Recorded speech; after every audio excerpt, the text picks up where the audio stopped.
बिना संघर्ष के कोई भी महान नहीं होता।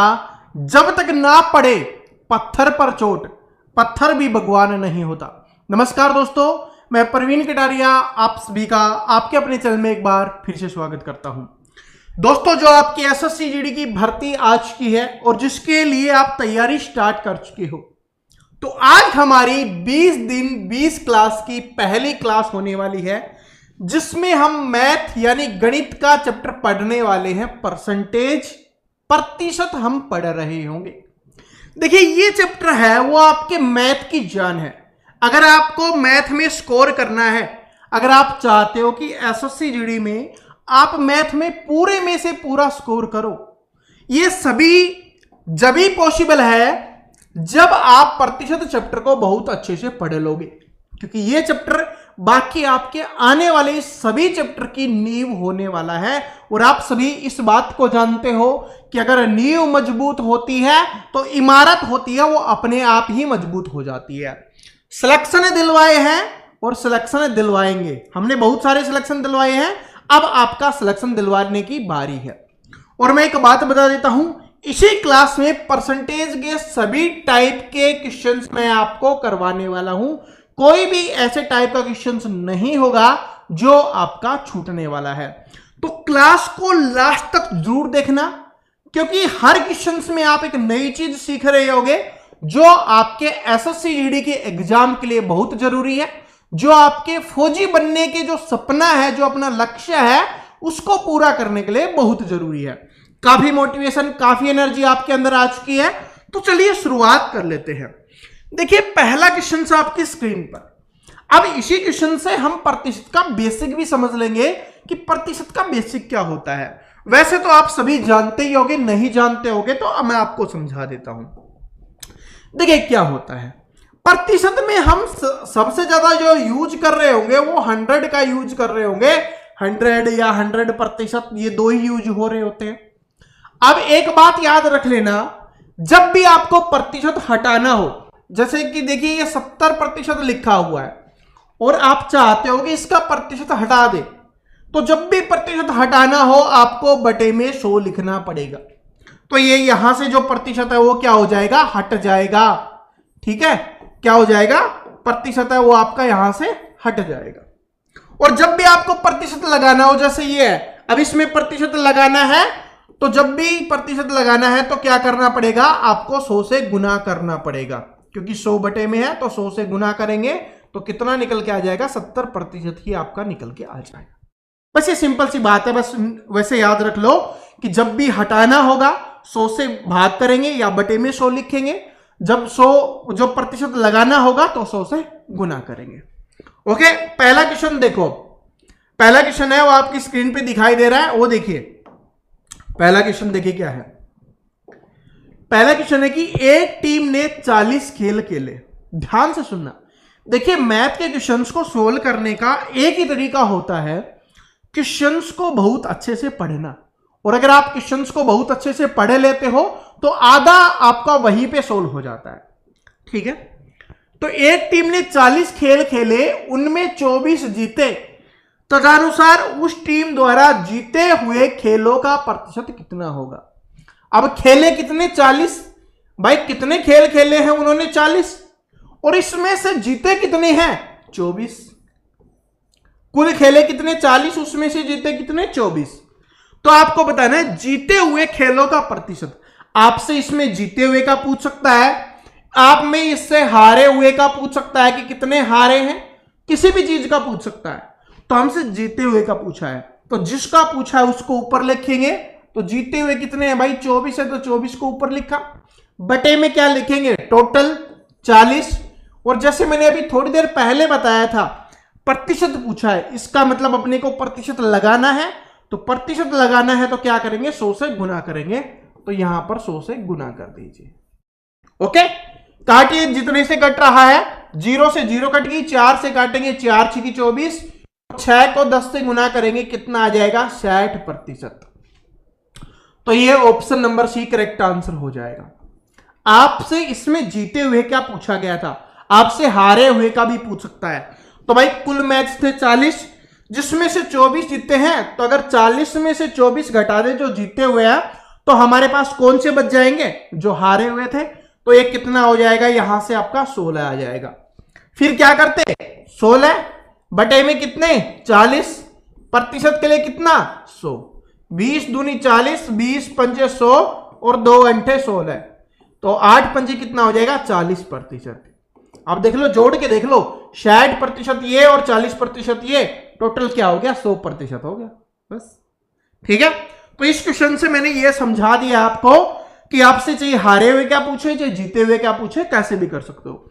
ये बिल्कुल बेसिक क्वेश्चन है, ये अभी शुरुआत है। ठीक है, हर क्वेश्चंस के साथ अलग टाइप सीखते हुए चलेंगे, हर क्वेश्चंस के साथ क्वेश्चंस का लेवल इंक्रीज होता रहेगा। इस बात को नोट कर लेना और सीखते हुए चलेंगे। ठीक है, और समझ में आएगा, ये मेरा वादा है। बस क्लास देखने का आप वादा कर लीजिए, समझाने की गारंटी मेरी है। कोई भी डाउट रह जाता है कमेंट सेक्शन में बता देना, अगली क्लास में जरूर सोल्व करवा दूंगा। ठीक है, वैसे मैं ऐसा कुछ छोड़ने वाला नहीं हूं कि आपको कोई डाउट रहे। देखो क्या है कि 36 है वो एक दिन का कितना प्रतिशत होगा, 36 मिनट है वो एक दिन का कितना प्रतिशत होगा। आप सभी जानते हो कि एक दिन में कितने घंटे होते हैं। ठीक है, एक दिन में कितने घंटे होते हैं, तो एक दिन में होते हैं 24 घंटे। अब देखिए यहां पर मैथ की बात की जा रही है, गणित की बात की जा रही है, अपना ज्यादा दिमाग लगाने की आवश्यकता नहीं है। कुछ स्टूडेंट लगा देते हैं कि सर जी एक दिन में तो 12 घंटे होते हैं, 12 घंटे रात में होते हैं। नहीं भाई, यहां पे टोटल ओवरऑल पूछता है, दिन रात की बात नहीं करता। एक दिन में कितने होते हैं, जैसे आपसे ये पूछा जाए कि एक साल में कितने दिन होते हैं, तो आप क्या बोलते हो, 365 ही बोलते हो ना, 365 दिन 365 रात, ऐसे तो नहीं बोलते। ठीक है, तो एक दिन में कितने हो गए 24 घंटे, और एक घंटे में 60 मिनट होता है, तो इसका मतलब टोटल मिनट कितनी होगी, इतनी होगी। अब आपको बताना है 36 है वो उसका कितना प्रतिशत है, तो बस ऊपर लिखो 36 बटे में 24 घंटे, एक घंटे में कितना 60 मिनट, 6 से काटेंगे 10 पे, 6 से काटेंगे 6 पे, 6 से काटेंगे 4 पे। ठीक है, और प्रतिशत का है तो गुना में क्या लिखेंगे 100 लिखेंगे, 0 से 0, 4 से नहीं कट रहा तो 10/4 आ गया, और 4 पंजे 20, 2.5% अपना आंसर आ जाएगा, जो ऑप्शन नंबर बी में दिया गया है। क्या इतना सभी को समझ में आ गया, कैसे क्या वो समझ में आ गया भाई। सबसे पहले 36 लिखा, जैसे पिछले क्वेश्चन में भी हमने लिखा था, जो हमसे दिया गया है ना उसको ऊपर लिखते हैं, जो टोटल ओवरऑल होता है उसको बटे में लिखते हैं, और प्रतिशत लगाने के लिए 100 से गुना करते हैं। वही हमने किया था कि भाई 36 है तो 36 ऊपर लिखा, बटे में कितने, एक दिन में 24 घंटे और एक घंटे में 60 मिनट। आपको इसको गुना करने की आवश्यकता नहीं है, वरना गुना करके भी लिख सकते हो, कोई दिक्कत नहीं है, लेकिन गुना करोगे आपका टाइम वेस्ट होगा। ठीक है, आपने को टाइम वेस्ट नहीं करना है। और प्रतिशत के लिए 100, बस काटेंगे तो कितना आ जाएगा 2.5% आपका आंसर आ जाएगा। क्या ये बात सभी को समझ में आ गई, आ गई ना। जोश और जुनून के साथ पढ़िए, जब तक आपके अंदर एनर्जी नहीं होगी, जब तक पढ़ने का जोश नहीं होगा, तो फौजी बनना चाह रहे हो ना, फौज के लिए क्या जरूरी है, जोश जुनून जज्बा, ये सारी चीज जरूरी है, तो ये होना चाहिए आपके अंदर। ठीक है, मैं धीरे धीरे क्वेश्चन बढ़ाते हुए चलूंगा, आप सोल्व करने की कोशिश करना। 498 की संख्या से 17% कम है। अब बहुत अच्छा क्वेश्चन आने लग गया है, इन्हीं छोटे छोटे क्वेश्चन से अब आगे देखोगे ना बड़े बड़े क्वेश्चन बनेंगे पेपर में, इन्हीं से बड़े बड़े क्वेश्चन बन जाते हैं। शुरुआत है, सीखते हुए चलो, आगे अभी बहुत सारे क्वेश्चन है। ठीक है, 20 दिन 20 क्लास आपकी जान होने वाली है एसएससी जीडी के लिए, समझ लेना। देखो क्या है कि 498 है वो किस संख्या से 17% कम है। अब एक बात याद रखो कि कोई भी संख्या हो, कोई भी चीज हो, अपने आप में 100% होती है। क्या होती है, अपने आप में 100% होती है, लेकिन ये बोल रहा है कि वो संख्या कौन सी है, किस संख्या से, मतलब किसी संख्या की बात की जा रही है ना, वो अपने आप में 100% होगी, उससे 17% कम है। कौन सा, ये 498। तो अगर 100 में से हम 17 माइनस कर दें, 100 में से 17 माइनस कर दे, तो हमें क्या पता चल जाएगा कि भाई ये जो संख्या है ना वो उस संख्या के कितने प्रतिशत के बराबर है, क्योंकि वो पूरी संख्या तो 100% के बराबर है, लेकिन ये कम है। कितनी कम है, 17% कम है। कितनी कम है दोस्तों, 17% कम है। तो 100 में से 17 माइनस कर देंगे तो हमें पता चल जाएगा कि किसका मान है, 83% का मान आ गया। अब हमसे क्या पूछा है, किस संख्या से, मतलब वो संख्या का मान पूछा है तो 100% का मान निकालना है। तो 83 का आपको मान पता है तो क्या लिखेंगे भाई, 83% बराबर कितना है, 498 है। 1% बराबर क्या हो जाएगा, 498 बटे 83। हमें किसका मान निकालना है, 100% का मान निकालना है, तो गुना में क्या कर देंगे हम, यहां पर गुना में 100 कर देंगे। ठीक है, इसको काटिए तो ये किससे कट जाएगा, 6 से कट जाएगा। तो 6 गुना 100 कितना हो जाएगा, 600 हो जाएगा। तो वो संख्या कितनी है, 600 है। अब ये 6 से कैसे काटा भाई, 83 को 6 से करेंगे तो 6 3 18, 1 और 8 6 के 48 और 1 49, कितना है, 498 है। ठीक है, तो ये और 6 को 100 से गुना करेंगे 600 आ जाएगा। ये अपना आंसर हो गया कि वो संख्या कितनी है, वो 600 हो जाएगी। लेकिन इस क्वेश्चन को समझो, इसके लैंग्वेज को समझो। इस लैंग्वेज को बढ़ा करके भी आपसे एग्जामिनर क्वेश्चन पूछ सकता है और पूछा जाता है एसएससी द्वारा। और मैं एक बात क्लियर कर देता हूं अभी कि सारे के सारे क्वेश्चंस करवा रहा हूं ना, ये भाई एसएससी के किसी ना किसी एग्जाम में जरूर पूछे गए हैं। ठीक है, तो अच्छे लेवल के क्वेश्चंस भी हैं जो पेपर में आते हैं, वो भी हैं, और आपको साथ में सिखा भी रहा हूं सारे टाइप के क्वेश्चंस। ठीक है, सिलेक्शन दिलवाना है आपको, बस यही है। अपना लक्ष्य क्या है कि आपका सिलेक्शन करवाना है, और आपका लक्ष्य क्या है कि आपको फौजी बनना है। बस इस बात को याद रख लेना, और इस बात को याद करके पढ़ते रहोगे, मजबूती से आगे बढ़ते रहोगे, इस बात को याद रख लेना। चलो अगला क्वेश्चन देखिए क्या है कि एक संख्या में 84 की वृद्धि की जाती है। 84% नहीं है, ध्यान से पढ़ना, प्रतिशत अलग होता है, नंबर अलग होता है। ये नंबर दिया गया है कि एक संख्या में 84 की वृद्धि की जाती है तो वह संख्या स्वयं की 107 हो जाती है, 107% हो जाती है, तो वो संख्या क्या होगी।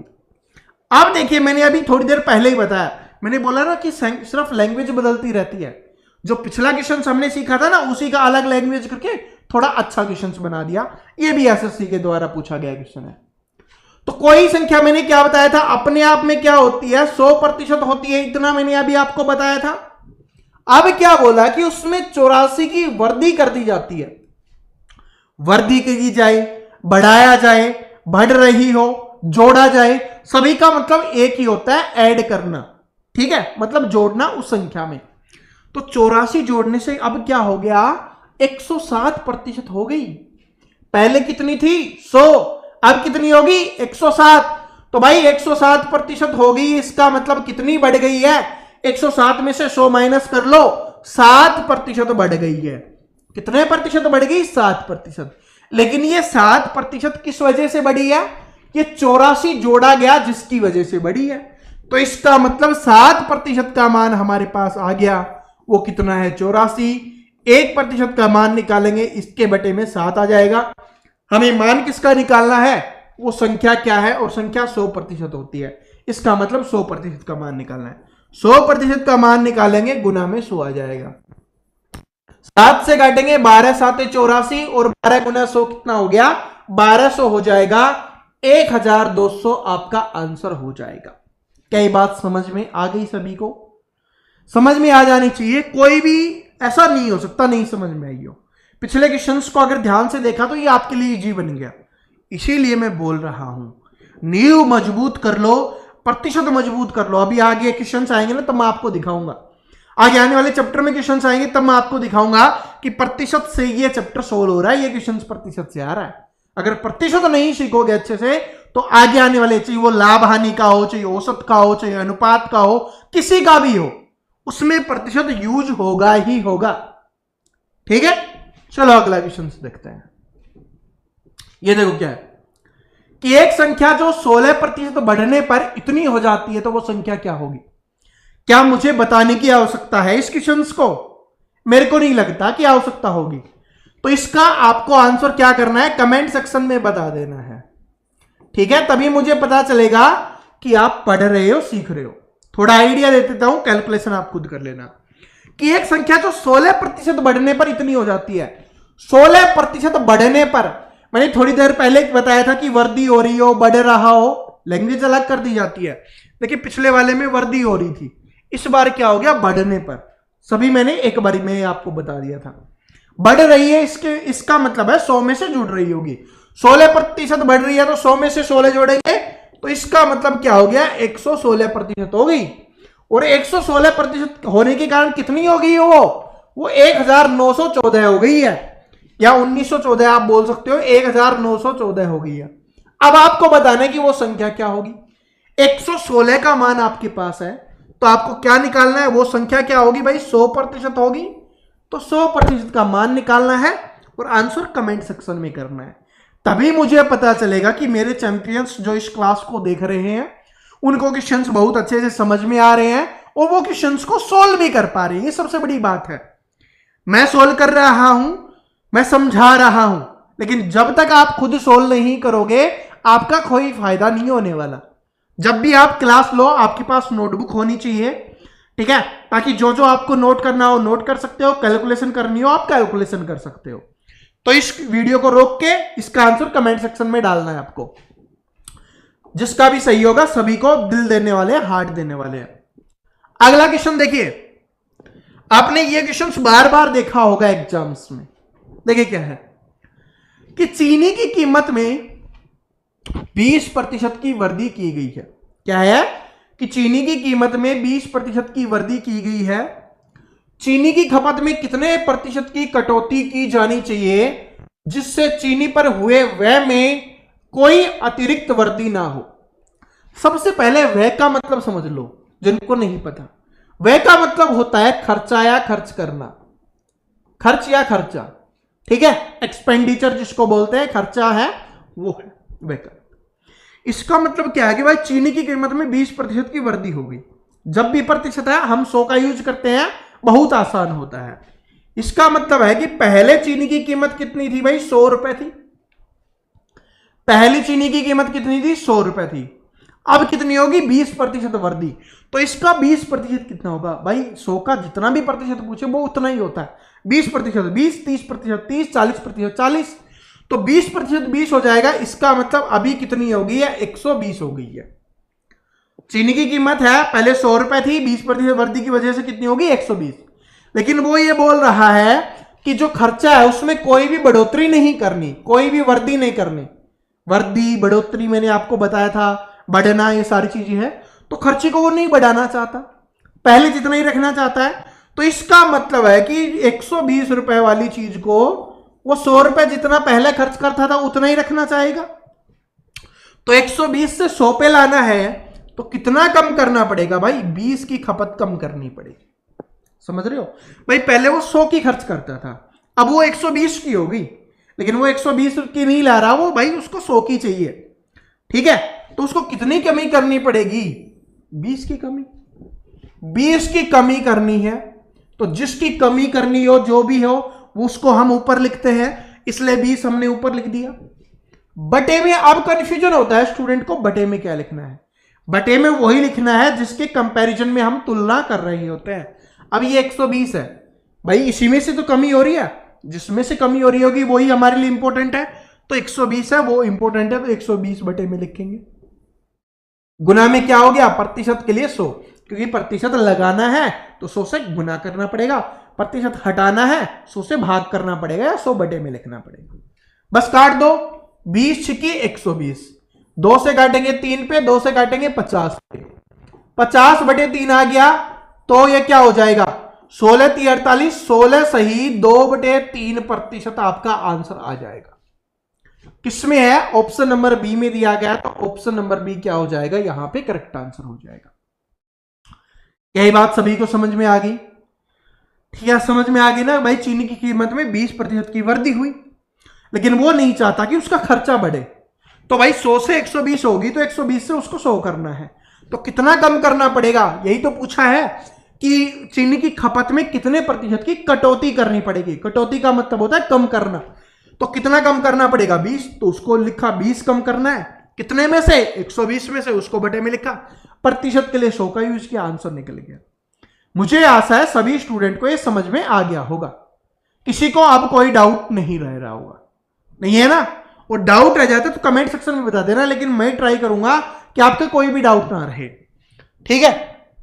और भाई डाउट रहने कैसे देंगे? जब हमने बोला है कि आपका सिलेक्शन करवाना है तो फिर डाउट रहने देंगे तो फिर तो सिलेक्शन नहीं होगा ना। तो नहीं, ऐसे छोड़ेंगे ही नहीं कि डाउट हो। फिर भी रह जाता है भाई, कोई स्टूडेंट ऐसे हैं बहुत सारे जो पहली बार ही मैथ पढ़ रहे हैं, उनके लिए बन सकता है, कोई दिक्कत नहीं है। आपके लिए कंटिन्यू है, आपके सिलेक्शन तक, आपके पेपर तक आपके साथ है, जरूर आपके सारे डाउट क्लियर कर देंगे। मैथ में आपका पूरे में से पूरा स्कोर करवा के रहेंगे, आपका सिलेक्शन करवा के रहेंगे। देखो अगला क्वेश्चन क्या है, अलग तरीके का क्वेश्चन आ गया। हर 2 क्वेश्चन के बाद अलग तरीके का। देखो क्या कि यदि ए की आय है बी की आय से 60% कम है तो बी की आय ए की आय से कितने प्रतिशत अधिक है, ये आपने को बताना है। क्या बोला? यदि ए की आय बी की आय से, तो 2 है, एक तो ए है एक बी है, यही तो बोला है। एक ए है एक बी है, 2 हमने लिख दिया। ए की आय बी की आय से 60% कम है, कम है, ठीक है, किसकी? ए की। किससे? बी से। तो बी की अगर 100 है, ये 60 कम है। 60%, अभी मैंने बोला कि 100 का जितना प्रतिशत बोलेंगे वो उतना ही होता है। 60% 60 हो जाएगा, तो 60 कम कर देंगे तो कितनी हो जाएगी भाई? 40 हो जाएगी। 60% कम है तो कितनी हो जाएगी? 40 हो जाएगी। आगे देखिए, तो बी की आय ए की आय से कितने प्रतिशत अधिक है, ये अपने को बताना है। किसकी बताना है? बी की। इधर देखो कितनी ज्यादा है भाई, 100 में से 40 माइनस करेंगे तो कितनी ज्यादा है? 60 ज्यादा है। तो जो जितनी ज्यादा है उसको लिखेंगे ऊपर। अब बटे में क्या लिखना है वो इंपॉर्टेंट है। इतना तो आप लिख लोगे, मुझे पता है, ठीक है। सबसे पहले तो ये देखो कैसे लिखा, इसमें कोई कंफ्यूजन नहीं होना चाहिए, क्योंकि मेन तो यही है। क्योंकि ऐसे बहुत सारे अलग अलग टाइप के क्वेश्चन आएंगे जिनमें ये लिखना पड़ेगा। अगर आप इसको लिखना सीख लेते हो ना, तो आगे आने वाले क्वेश्चन में आपके लिए आसानी हो जाएगी। ए की आय बी की आय से, किसके आय से? बी की आय से 60% कम है, यानी बी से 60% कम है। तो बी की हमने 100 मानी, इसमें से 60 माइनस करेंगे तो क्या आ जाएगी? ए की 40 आ जाएगी। ओके, बी की आय ए की आय से कितने प्रतिशत अधिक है? तो यहां पर देखेंगे 60 अधिक है, 60। बी की आय पूछा है ए की आय से, तो जिससे पूछा हो उसको बटे में लिखा जाता है। क्या? जिससे पूछा हो, ए की आय से, तो ए की आय से पूछा है, तो ए की आय कितनी है? 40 है, बटे में 40 लिखेंगे। स्टूडेंट गलती कहां पर करते हैं? जल्दबाजी में वो सोचते हैं कि ऊपर तो 60 आ गया, बटे में 40 नहीं आएगा, ये तो छोटा है। नहीं, छोटा हो बड़ा हो इससे कोई फर्क नहीं पड़ता।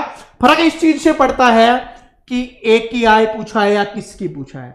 जिससे पूछा हो, जिसके साथ ये से लगा हुआ हो ना, उसको हम बटे में लिखते हैं। और प्रतिशत के लिए 100 का यूज करते हैं, ये आप जानते हो। 20 दूनी 40, 20 या 60, 2 से काटेंगे 50 पे, 50 गुना 3 कितना हो गया? 150% हो जाएगा। तो कितनी अधिक है?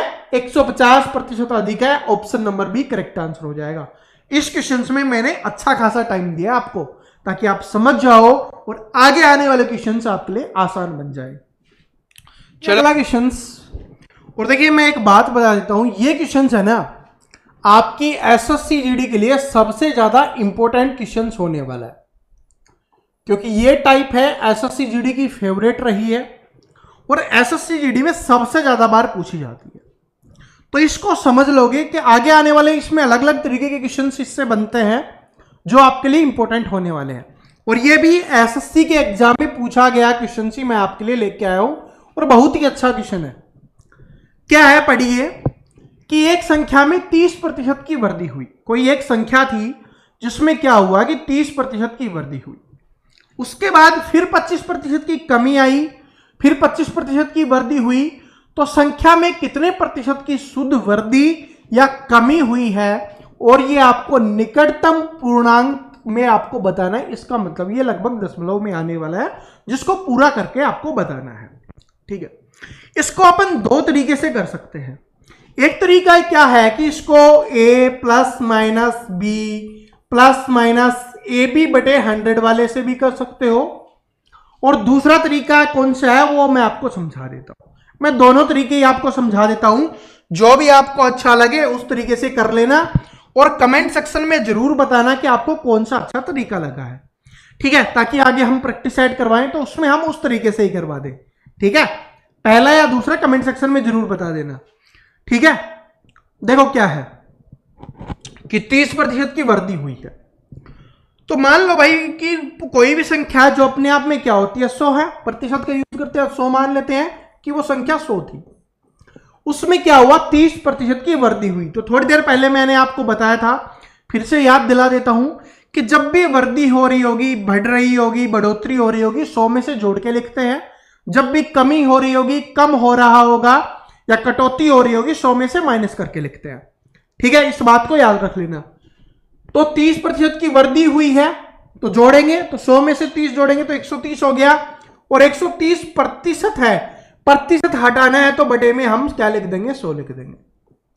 उसके बाद है कि 25% की कमी हुई है, कमी हुई है तो क्या करेंगे 100 में से माइनस करेंगे, तो 100 में से 25 माइनस करते हैं तो ये कितना बच जाता है अपना 75%, और प्रतिशत हटाने के लिए हम बटे में 100 लिख देंगे।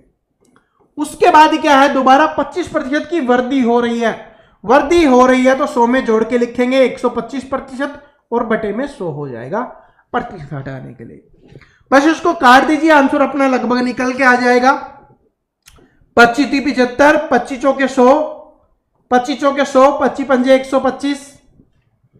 उसके बाद किसी से कट रहा है 0 से 0, 5 दूनी 10, ठीक है, और 4 से काटेंगे कितने पे कट गया ये 25 पे कट गया। इसके बाद किसी से कट रहा है, नहीं कट रहा भाई, ठीक है, किसी से कट रहा है क्या, नहीं कट रहा, कोई दिक्कत नहीं है, नहीं कट रहा तो ठीक है। और इसको भी क्यों काटे हम, चलो काट दिया कोई दिक्कत नहीं है, वरना इसको भी नहीं काटते तो और अच्छा रहता, कैलकुलेशन में आपको प्रॉब्लम नहीं आती। ठीक है, इसको 25 से मत काटिए, ठीक है, इसको क्या करते हैं 25 से नहीं काटते हैं, तो नहीं काटोगे तो क्या बन जाएगा, यहां से 13 × 39, 3900 आ गया आपका, ठीक है, और इधर क्या आ जाएगा 4 चौके 16, 16 दूनी 32 आ जाएगा, कितना आ जाएगा 32। इसको भाग दीजिए, तो इसको भाग दीजिए तो कितना आ जाएगा 1 पे जाएगा ये, ठीक है। उसके बाद मैं आपको बता देता हूं ये आ जाएगा आपका 121.875 ये आ जाएगा, ठीक है, भाग दो तो ये क्या आ जाएगा 121.875। अब क्या है कि सर जी कैसे पता चलेगा, अगर 100 से प्लस है, 100 से ज्यादा है, 100 से प्लस है, इसका मतलब बढ़ोतरी हो रही है, वृद्धि हो रही है। 100 से जितना ज्यादा है उतनी वृद्धि हो रही है। अगर 100 से माइनस है, इसका मतलब क्या हो रही है, कमी हो रही है, कटौती हो रही है। तो ये 121.875 है, इसका मतलब क्या है कि 100 से ज्यादा है, इसका मतलब क्या है कि ये 100 से ज्यादा है, तो इसका मतलब बढ़ोतरी हो रही है, वृद्धि हो रही है। तो ये दो आंसर आपके नहीं हो सकते कमी वाले। उसके बाद फिर आपको बताना निकटतम पूर्णांक में, तो 121.875 में निकटतम पूर्णांक। अब क्या है कि भाई 100 से कितना ज्यादा है, तो 100 से कितना ज्यादा है, अगर हम एक को यहां से हटा दें तो 100 से उतना ही ज्यादा हो जाएगा, तो 21.875 ज्यादा है। अब इसको 21 लिखें या 22, क्योंकि ऑप्शन में आपको 21 भी लिखेगा और 22 भी दिखेगा, क्योंकि एसएससी का एग्जाम है। अब यह याद रखना, यहां पर अगर 5 से ज्यादा है, ठीक है, 5 से ज्यादा है तो क्या लिखना है, इसको यहां से इससे अगले वाला लिखना है, ठीक है, यानी इसमें एक जोड़ के लिख देना है, 21 है तो 22 लिख देंगे। और अगर 5 से छोटा है, ठीक है, 5 से छोटा है तो क्या लिखेंगे, ये जो दिया हुआ है ये 21 लिखते हैं। तो ये 5 से ज्यादा हो 8 हो गया, 5 से ज्यादा है 8, तो भाई 21 में एक जोड़ के लिख दो, 22% की वृद्धि हो जाएगी, ठीक है। इसीलिए क्वेश्चन इंपोर्टेंट था, क्योंकि इसमें निकटतम पूर्णांक पूछा गया था, इसलिए दशमलव की भी इंपोर्टेंस है, समझ रहे हो। और ये कोई अच्छे लेवल के एग्जाम में पूछा गया है, एसएससी के सीजीएल या सीएचएसएल में आया हुआ क्वेश्चन है ये, ठीक है, मुझे कंफर्म ध्यान नहीं है किसमें है, लेकिन उनमें से ही है, लेकिन टाइप है वो बार बार रिपीट होती है जीडी में, तब बता दिए। दूसरा तरीका भी समझा देता हूं। पहले लिखो भाई, इसमें दो यूज होंगे, पहले 30 लिखो भाई, 30% है, प्लस का है, वृद्धि हो रही है, वृद्धि हो रही है तो प्लस का है तो प्लस लिख देंगे, ठीक है। चलो इसको हटाते हैं, प्लस 30 है। उसके बाद क्या हो रही है, 25% की कमी हो रही है तो माइनस लिखेंगे 25, प्लस माइनस गुना करेंगे तो कितना आ जाएगा माइनस का, और 30 × 25 बटे में 100, ओके। यहां से कितना आ गया, यहां से प्लस का 5 बच गया, कितना आ गया, प्लस का 5 आ गया यहां से 30 और 25 में से। भाई 30 प्लस का है, ये माइनस का है, तो कितना आ गया, 5 आ गया। इधर से माइनस का कितना आ गया, 0 से 0 कैंसिल होगी, 5 दूनी 10, 5 पंजे 25, और ये कितना आ रहा है 15। कितना आ रहा है भाई, 5 3 15/2, 15/2 कितना आ जाएगा, 7.5 आ जाएगा। इसका मतलब माइनस का 2.5 आपका बच रहा है। ठीक है, स्टार्टिंग के 2 को सोल्व किया तो उसके बाद क्या है, उसके बाद फिर करो कि ये और ये जो तीसरे वाला है इसको लिखो। तो ये माइनस का 2.5 तो है ही, दूसरा क्या हो रही है, वर्दी हो रही है, तो प्लस का लिख देंगे 25, प्लस माइनस गुना करेंगे तो माइनस ही आएगा, 2.5 और गुना में 25 और बटे में क्या आ जाएगा, 100 आ जाएगा। और दशमलव हटाने के लिए यहां से क्या क्या हमने दशमलव हटा दिया है, ये दशमलव क्या क्या हमने हटा दिया है यहां से। ठीक है, ये दशमलव हट गया और बटे में 0 लगा दी, 25 चौके 100, 40 पे कट गया। ठीक है, और कितने पे, 5 पंजे 25, 5 अंठे 40। ठीक है, इधर से देख लो, इसमें से 2.5 माइनस करोगे तो कितना आ जाएगा, अगर मान लो 3 माइनस करते तो कितना आता, 22, और कम है तो 22.5 आ गया ये आपका। माइनस में कितना है, 5 बटे कितना है भाई, ये 5/8 है, 5/8 है तो 5/8 लिख दो, इसको कीजिए, ये 22.5 है। ठीक है, और इसमें से करोगे तो भाग दोगे तो 0.5 अंठे अंठे 8 टू 7 भी नहीं जाएगा, 8 6 की 48, 6 पे जाएगा। ठीक है, 8 6 की 48। अब देखो क्या है, इसमें से ये माइनस करोगे तो ये 22 से कम रहेगा। ठीक है, अच्छा है ना, और ये 5 है तो 22 से कम रहेगा, 22 से कम रहेगा तो लगभग क्या आ जाएगा, 22 ही आ जाएगा। ठीक है, करके भी देख लो भाई, आपका इच्छा है, आपका मन है तो आप कर भी लो, कोई दिक्कत नहीं है। ठीक, कर लो भाई, 8 6 की 48, 2 बच गया और 20 आ गया, 20, 8 दूनी 16, 4 8 पंजे 40, इसमें से ये माइनस कर लो तो ये कितना आ जाएगा, ये 21 उतना ही आएगा, 21.875। ठीक है, करके देख लो। अगर मान लो सिर्फ 22 ही होता तो इसमें से 625 माइनस करता तो ये आपका 375 बच जाता। ठीक है, और 500 बोर है, 875 कैलकुलेट कर लेना। ठीक है, और ये 8 से 5 से ज़्यादा है तो इसका मतलब ये 22 हो गया। ठीक, ये थोड़ा बोरिंग सा लग रहा है मेरे को। ठीक है, मुझे लगता है वो वाला ही ठीक लगेगा आपको भी, कि इसमें कैलकुलेशन ज़्यादा है। और ये क्यों हुआ है, दशमलव में आ गया इस वजह से, वरना तो ये भी आसान हो जाता, क्योंकि ये क्वेश्चन अच्छे लेवल का था। ठीक है, ये ग्रेजुएशन वालों के लिए था, लेकिन पेपर कैसा भी आ सकता है, कैलकुलेशन अपने वाले में पिछली बार आया था तो अपने वाले में भी आ सकता है, तो हमें तैयार रहना है। अगला क्वेश्चन देखो। ठीक है, और भाई बता देना, मैंने आपसे पूछा है तो बता देना कि कौन सा अच्छा लगता है, लेकिन मुझे पता है सभी को पहले वाला ही अच्छा लगेगा। देखो क्या है कि डीजल की कीमत में 16% की वृद्धि होती है। एक व्यक्ति अपने डीजल के व्यय में केवल 10% की वृद्धि चाहता है, तो उसे अपने खपत में कितने प्रतिशत की वृद्धि करनी पड़ेगी, बताओ। अगर ये नहीं बता पाए ना, इसका मतलब आप क्लास नहीं देख रहे। क्वेश्चंस की थोड़ी लैंग्वेज बढ़ा दी गई है, वरना सेम है जो मैंने आपको पहले सिखा चुका हूं, स्टार्टिंग में सिखाया था। देखो क्या है कि डीजल की कीमत में 16% की वृद्धि हो गई, इसका मतलब पहले 100 थी, अब 16% की वृद्धि होगी, कितनी हो गई, 116 हो गई। लेकिन क्या करना चाहता है वो, सिर्फ 10% की वृद्धि चाहता है खर्चे में, तो 100 से वो कितना चाहता है, 10% की वृद्धि, मतलब 110। तो खपत में कितनी कम करनी पड़ेगी, 116 हो गया है, उसको 110 ही खर्च करना है, तो कितना कम करना पड़ेगा, 6 कम करना है, कितने में से, 116 में से 6 कम करना है 116 में से, और गुना में क्या हो जाएगा, 100 हो जाएगा। गुना में क्या हो जाएगा, 100 हो जाएगा। ठीक है, तो कितना आ जाएगा ये, 600/116। 100 क्यों आया, प्रतिशत के लिए, आप जानते ही हो। ठीक है, बस इसको भाग देना है, आंसर आ जाएगा। 6 से कम रहेगा, 5 से ज्यादा रहेगा, क्योंकि 580 से ज्यादा, 5 से ज्यादा है, 6 से कम है। 5 से ज्यादा 6 से कम कौन सा है, ये वाला है, यही आपका आंसर हो गया। ठीक है, ये हो गया, ऐसे कैलकुलेट कर सकते हो। ओके, ये वाला क्वेश्चंस, इसकी लैंग्वेज थोड़ी अलग दे दी गई आपको, कभी ऐसे टाइप के ऑप्शंस नहीं मिलते हैं। ठीक है, लेकिन पिछली बार SSC GD है उसमें डाले गए थे, तो ये क्वेश्चंस भी मैं आपको दिखा रहा हूं। लेकिन ये जीडी का क्वेश्चन नहीं है, ठीक है। जो प्रीवियस ईयर करवा दूंगा ना मैं आपको, उनमें दिख जाएगा इस टाइप के क्वेश्चन। देखो क्या है, और नहीं तो इस बार पेपर आ रहा है उसमें दिख जाएगा, आएगा जरूरी है। देखो क्या है कि एक परीक्षा में 19% विद्यार्थी गणित में, 10% विद्यार्थी अंग्रेजी में अनुत्तीर्ण हुए।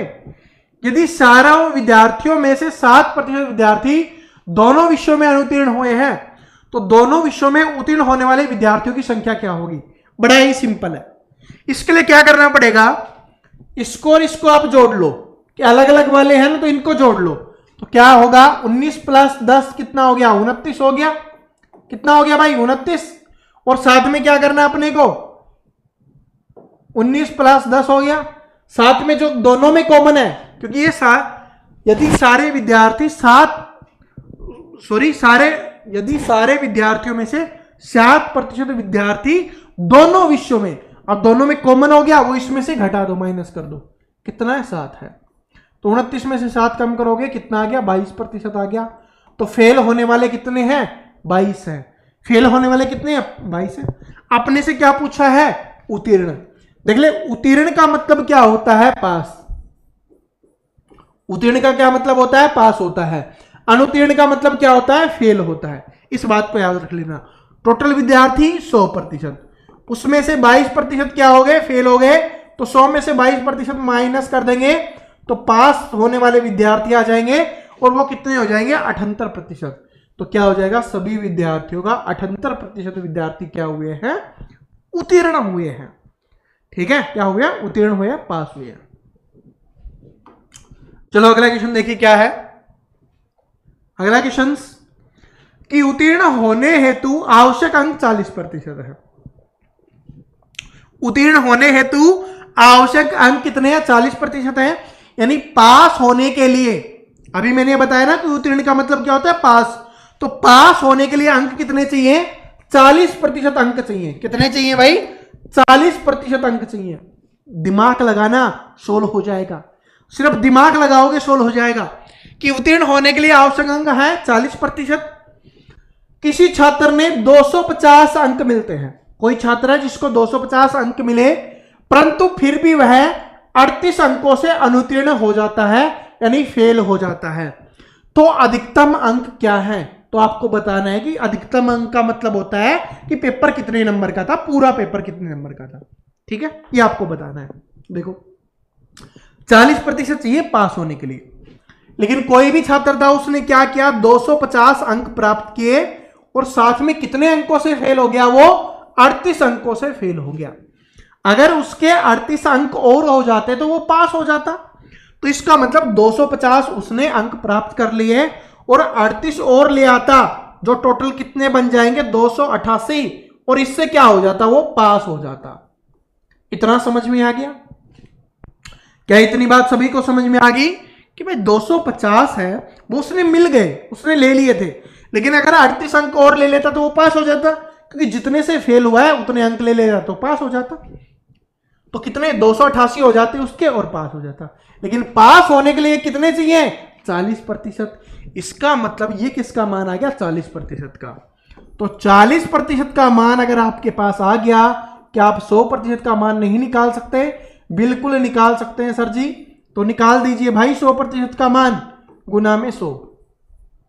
ठीक है, 0 से 0 कैंसिल हो गया, 4 7 28, 4 दूनी 8, कितना आ जाएगा? 720 अंक आपका आंसर हो जाएगा। क्या बताओ, नहीं समझ में आया? बहुत ही सिंपल क्वेश्चन बन गया आपके लिए। भाई बोल दिया कि 40% अंक चाहिए तभी पास होगे। ठीक है, वैसे आपके एसएससी जीडी में भी बोला गया है कि 40% अंक ले आओगे तो पास हो जाओगे, लेकिन पास हो जाओगे वो अलग बात है, कट ऑफ में नंबर नहीं आएगा। ठीक है, तो जितना ज्यादा स्कोर कर सकते हो उतना ज्यादा स्कोर करने की कोशिश करनी है। और वो कब पॉसिबल हो सकता है? जब आप मैथ में पूरे में से पूरा लो, आप रीजनिंग में पूरे में से पूरा लो, आप हिंदी में से पूरे में से पूरा लो, तभी पॉसिबल हो सकता है। तो मैथ के लिए इस क्लास को पूरा देखो, समझो। मैथ वाली क्लास डेली आपके लिए 11 बजे आ रही है, 11 AM डेली आती है। किस लिए आती है? ताकि आप मैथ में पूरे में से पूरा स्कोर कर सको। चलो अब अगले क्वेश्चन पे चलते हैं। निकालो इसको कि रमन अपनी आय का 80% व्यय कर देता है। यदि उसकी आय में 25% की वृद्धि होती है, उसके व्यय में 10% की वृद्धि होती है, तो उसकी बचत में कितने प्रतिशत की वृद्धि होगी? यह भी आपके एसएससी जीडी के लिए बहुत ही इंपॉर्टेंट क्वेश्चन है और बहुत बार रिपीट हुआ क्वेश्चन है, इस बात को नोट कर लेना। ठीक है, इस बात को नोट कर लेना, बहुत ही इंपॉर्टेंट है। देखो, अपनी आय का 80% व्यय कर देता है, मतलब खर्च कर देता है। तो भाई रमन है, उसकी आय कितनी होगी? 100% होगी। उसमें से 80% क्या कर देता है? वो खर्च कर देता है। ये क्या होगी? ये उसकी आय हो गई। ये क्या हो गया? उसका खर्च हो गया। और अगर हम आय में से खर्चा घटा दें, जो कोई व्यक्ति कमाता है उसमें से उसका खर्चा घटा दें, तो क्या हो जाएगी? उसकी बचत हो जाएगी। तो 100 में से 80% वो खर्च कर देता है, तो 20% क्या होगी? उसकी बचत होगी। इतना सभी को समझ में आ गया? आगे बढ़ो फिर। यदि उनकी आय में 25% की वृद्धि हो जाती है, वृद्धि का मतलब बढ़ जाना, और 100 का 25% 25 होता है, तो इसका मतलब अब उसकी आय कितनी होगी? 125% होगी। ओके, उसके बाद देखो, तथा उसके व्यय में 10% की वृद्धि होती है। पहले जो उसका खर्चा था, अब 10% और ज्यादा हो गया। 80 था, 80 का 10% कितना होगा? 8 होगा। इसमें 8 जोड़ दो तो कितना हो गया? 88 हो गया। भाई अभी कितनी होगी? 88। इसमें से ये माइनस कर लो, अपना व्यय आ जाएगा। भाई ये 125 क्या है? उसकी आय है। उसमें से 88 रुपए वो क्या कर देता है? व्यय कर देता है, खर्च कर देता है। तो बचा हुआ क्या होगा? उसकी बचत होगी। तो वो कितनी हो जाएगी? यहां से कितना आ गया आपका? 7। ठीक है, और यहां से 3, यानी 37% कर रहा है। तो यहां पर 37 लिख दो। 20 से कितनी हो रही है? 37 हो रही है। मतलब कितना बढ़ रहा है? 17 बढ़ रहा है। अब आपसे पूछा क्या गया है? तो उसकी बचत में कितने प्रतिशत की वृद्धि हुई है? कितनी वृद्धि हुई है भाई? 17 की। 17% की वृद्धि हुई है। भाई 20 से 37% पे आ गया, तो कितने प्रतिशत की वृद्धि हुई? 17% की। उसको हम ऊपर लिखेंगे, बटे में किससे लिखना है? जिससे हुई है। पहले कितनी थी? 20 थी, इसी से तो हुई है। तो जिससे, मैंने बोला था ना, से जिसके साथ लगता है वो बटे में लिखना होता है। तो 20 से, तो बटे में 20 लिख दो। प्रतिशत के लिए 100, 20 पंजे 100, और 17 पंजे कितना हो जाएगा? यहां पर 85 हो जाएगा।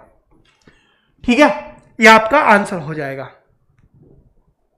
ठीक है, किसमें है? ऑप्शन नंबर डी में। क्या समझ में आ गया? बताओ बताओ, समझ में आ गया? भाई 100 थी आय, 80% खर्चा था, तो बचत 20 होगी। अब 25 बढ़ गई है, तो 125 हो गई है। ये 10% बढ़ा है, तो 80 से क्या हो गया? 88 हो गया। बचत कितनी होगी? इसमें से माइनस करेंगे, 37% आ गई। कितनी बढ़ी है? 20 से 37 हुई है, मतलब 17 बढ़ी है। 17 बढ़ी है, उसको ऊपर लिखेंगे, बटे में जितने से बढ़ी है 20 से, तो 20 बटे में, और प्रतिशत के लिए 100। बस चलो निकालो ये same as it is questions, same as it is. और इंपॉर्टेंट क्वेश्चंस बता रहा हूं, जिस दिन पेपर देके आओगे ना, उस दिन बोलोगे सर ने सही बोला था कि ये क्वेश्चन आएगा, और पेपर में आ भी गया। देखो क्या है कि अनु अपनी आय का 90% खर्च करती है। अगर उसका खर्चा 25% बढ़ जाता है, बचत 30% बढ़ जाती है, तो उसके वेतन में कितने प्रतिशत की वृद्धि होती है?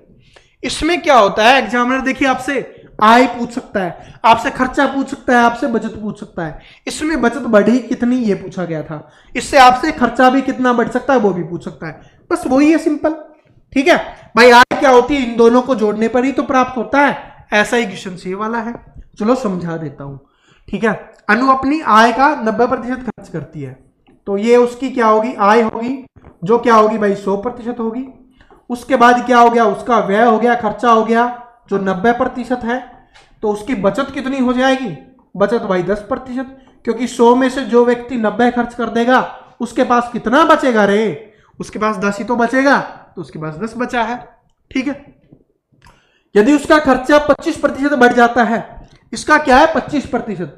भाई 90 का 25% कैसे निकालोगे? इसका मतलब है कि आप इसको 1/4 से कर सकते हो, क्योंकि 25 कम 25, 25 चौके 100, इस तरीके से होता है। इसको काटो, 2 से काटोगे तो ये 45 पे, और ये 45 पे नहीं जाएगा तो कितना आ जाएगा? 22.5 आ जाएगा।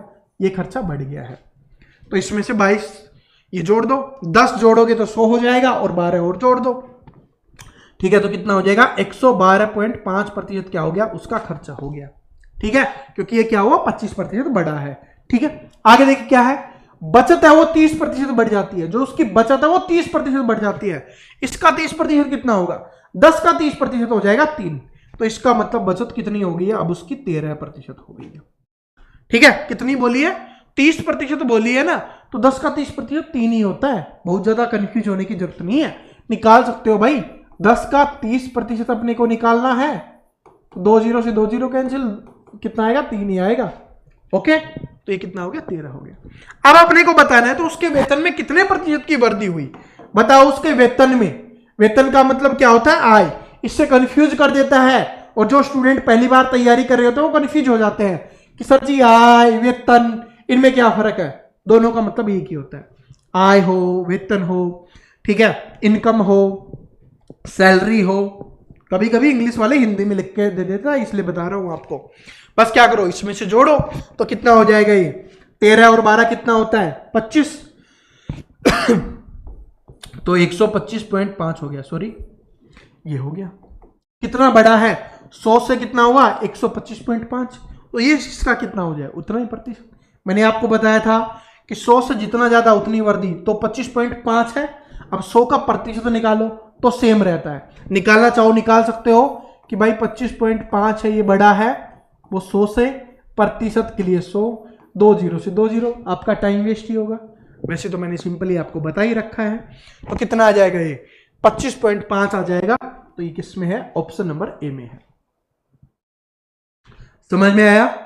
थम्स अप कर देना, ठीक है, समझ में आ जाएगा ना, थम्स अप कर देना। ये देखो अगले टाइप का क्वेश्चन, ठीक है, देखिए सभी निकालने की कोशिश करेंगे इसको कि दो संख्याएं एक तीसरी संख्या से 90% और 75% कम है।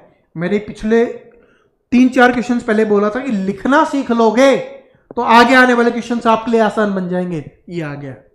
3 संख्याएं बताई जा रही हैं, एक पहली होगी, एक दूसरी संख्या होगी, एक तीसरी संख्या होगी। अगर नाम नहीं दिया हुआ हम इस तरीके से लिख सकते हैं। क्या बोला कि दो संख्याएं एक तीसरी संख्या से 90% और 75% कम है तीसरी संख्या से। तो तीसरी संख्या हमने 100 मान ली, इससे क्या है? 90% कम है, तो 90 कम कर दो, कितना आ गया भाई? 10 आ गया। फिर क्या है? 75% कम है, इसमें से 75 कम करोगे कितना आ जाएगा? 25 आ जाएगा। ओके, बस जिसने ये लिख लिया समझ लो सोल्व कर लिया। स्टूडेंट गलती क्या करते हैं? पहले वाली को 100 मान लेते हैं, फिर करते हैं, फिर गलती हो जाती है। या क्या करते हैं कि इधर से, क्योंकि इधर 100 लिख दिया, फिर इधर 90 वाला 10 लिख देंगे, फिर इधर लिख देंगे, तो भी उनकी गलती हो जाती है। ठीक है, तो आपको अच्छे से पढ़ना है और अच्छे से लिखना है। पहली संख्या में कितने प्रतिशत की वृद्धि की जानी चाहिए ताकि वह दूसरी संख्या के बराबर हो जाए? अब आपने को बताना है कि पहली संख्या में कितनी वृद्धि की जानी चाहिए जिससे वो दूसरी के बराबर हो जाए। अब दूसरी कितनी ज्यादा है इससे? 15 ज्यादा है। तो अगर इसको दूसरी के बराबर करना है, इसका मतलब क्या करना? 15 बढ़ाना पड़ेगा। कितना बढ़ाना पड़ेगा? 15 बढ़ाना पड़ेगा। तो उसको लिखेंगे ऊपर, 15 बढ़ाना है। किससे बढ़ाना है? 10 से, क्योंकि यही पूछा है ना कि पहली संख्या में कितने प्रतिशत की वृद्धि की जानी चाहिए। पहली संख्या की बात की जा रही है कि उसमें कितने प्रतिशत की वृद्धि की जाए ताकि वह दूसरी संख्या के बराबर हो जाए। तो इसमें कितने प्रतिशत की वृद्धि? जो वृद्धि होगी वो इससे ही तो प्रतिशत होगा, तो इसके बटे में, और गुना में क्या लिखेंगे? 100। 0 से 0, 15 और 10 क्या आ जाएगा? 150%। बस मेन क्या था? जो ये लिखना सीखी है बस। ठीक है, पहले ही समझाया था, पहले क्वेश्चन से आया था कि इसको लिखना सीख लो, बाकी प्रॉब्लम आ जाएगी, प्रॉब्लम सोल्व हो जाएगी, वरना प्रॉब्लम आएगी। ठीक है, लिखना नहीं सीखोगे तो प्रॉब्लम आएगी। और सीख कैसे सकते हो? बस भाई इसमें क्या बताया जा रहा है, क्या बोला जा रहा है, उस पर आपको ध्यान देना है, आप अपने आसानी से सीख जाओगे। अगला क्वेश्चन देखो, यदि किसी संख्या के 62% और 80% के बीच का अंतर इतना है, ध्यान से पढ़ना इस क्वेश्चन को, कि किसी संख्या के 62% और 80% के बीच का अंतर इतना है, उसी संख्या के 92% और 56% के बीच के अंतर ज्ञात कीजिए। क्या नहीं निकाल सकते? बिल्कुल आसानी से निकाल सकते हैं। क्या बोला आपकी? 62 और 80% के बीच में। तो पहले प्रतिशत में देख लो, एक कितना है? 80% है, दूसरा कितना है? 62% है। इसका मतलब प्रतिशत में अंतर कितने का? 18% का। और वैसे अंतर कितने का? 198 का। तो 18 का मान कितना आ गया? 198। एक का मान निकालेंगे, इसके बटे में 18 लिख देंगे। इसको करेंगे तो एक का मान कितना आ जाएगा, 11 आ जाएगा। 1% का मान 11 आ गया। अब कुछ भी पूछ ले, हमसे संख्या पूछता तो 1100 हो जाती, क्योंकि 1% बराबर क्या है, 1% बराबर 11 है, तो 100% बराबर क्या हो जाता, 1100 हो जाता, 1100 हो जाता। ये ऑप्शंस में भी दिया गया है, ताकि स्टूडेंट जो जल्दबाजी में, जो बिना पढ़े करते हैं ना, वो जल्दबाजी में ऐसे कर देते हैं, ठीक है। लेकिन ये क्या हो जाता, आंसर गलत हो जाएगा। ये तो जब होता संख्या पूछता। अब हमसे पूछा गया है उसके और इसके बीच का अंतर बताओ। कितना दिया गया, 92%। दूसरा कितना है, 56। इधर से कितना आ गया आपका 6, इधर से कितना आ गया 36%। 36% आ गया। अब करो इसको, क्या है कि 1% का मान, 1% बराबर कितना है अपना 11 है। 36 बराबर क्या होगा, इसको 36 से गुना कर दो, 396 आंसर आ जाएगा। 11 को अगर 36 से गुना करते हैं तो कितना आ जाएगा, 396। गुना कर सकते हो, 10 से कर दो 360 और 36 जोड़ दो तो 396 आ गया। और वैसे भी देख सकते हो भाई, 360 से ज्यादा आना चाहिए थोड़ा सा, ये तो बहुत ज्यादा हो गया, ये तो, और ये मतलब वो तो बहुत ज्यादा हो गया, ये थोड़ा और ज्यादा हो गया, बस यही आंसर है। वैसे गुना कर लो, कैलकुलेट कर लो, ठीक है। ये क्वेश्चन आया है, ठीक है, आया है और आपके पेपर में आ सकता है, तब मैंने बताया है। ओके, समझ में आ गया, कोई दिक्कत? ये वाला देखो, कोई दिक्कत नहीं है। तो ये वाली टाइप है, वो भी आपकी एसएससी जीडी की फेवरेट टाइप रही है। क्या है, फेवरेट टाइप रही है। टेंशन मत लेना, कर चुके हम। एक बात बताता हूं, जो हमने अभी तक सीखा है ना, मैं आपको बता रहा हूं 90% क्वेश्चन वहीं से सोल्व हो जाएंगे, उन्हीं चीजों से जो हमने अभी तक सीख लिया। बस देख लो कि क्वेश्चंस कैसे लिखे जाते हैं, उनकी लैंग्वेज क्या होती है और कौन सी टाइप से हम उसको सोल्व कर सकते हैं। देखो, किसी मशीन के मूल्य में प्रतिवर्ष 5% का ह्रास होता है। ह्रास का मतलब होता है कमी। यदि उसका वर्तमान मूल्य 2 लाख रुपए है तो 2 साल बाद उसका मूल्य क्या होगा, कोई दिक्कत नहीं है। अभी वर्तमान मूल्य क्या है, 2 लाख दिया गया है तो 2 लाख लिख लो, ठीक है, ये दिया गया लिख दिया। क्या हो रहा है, 5% की कमी हो रही है। इसका मतलब 5% की कमी का मतलब मैंने क्या बताया था, 100 में से कम करके लिखेंगे। तो 100 में से 5 कम करो, 95%, और प्रतिशत के लिए बटे 200 हटाया, सिंपल बन गया।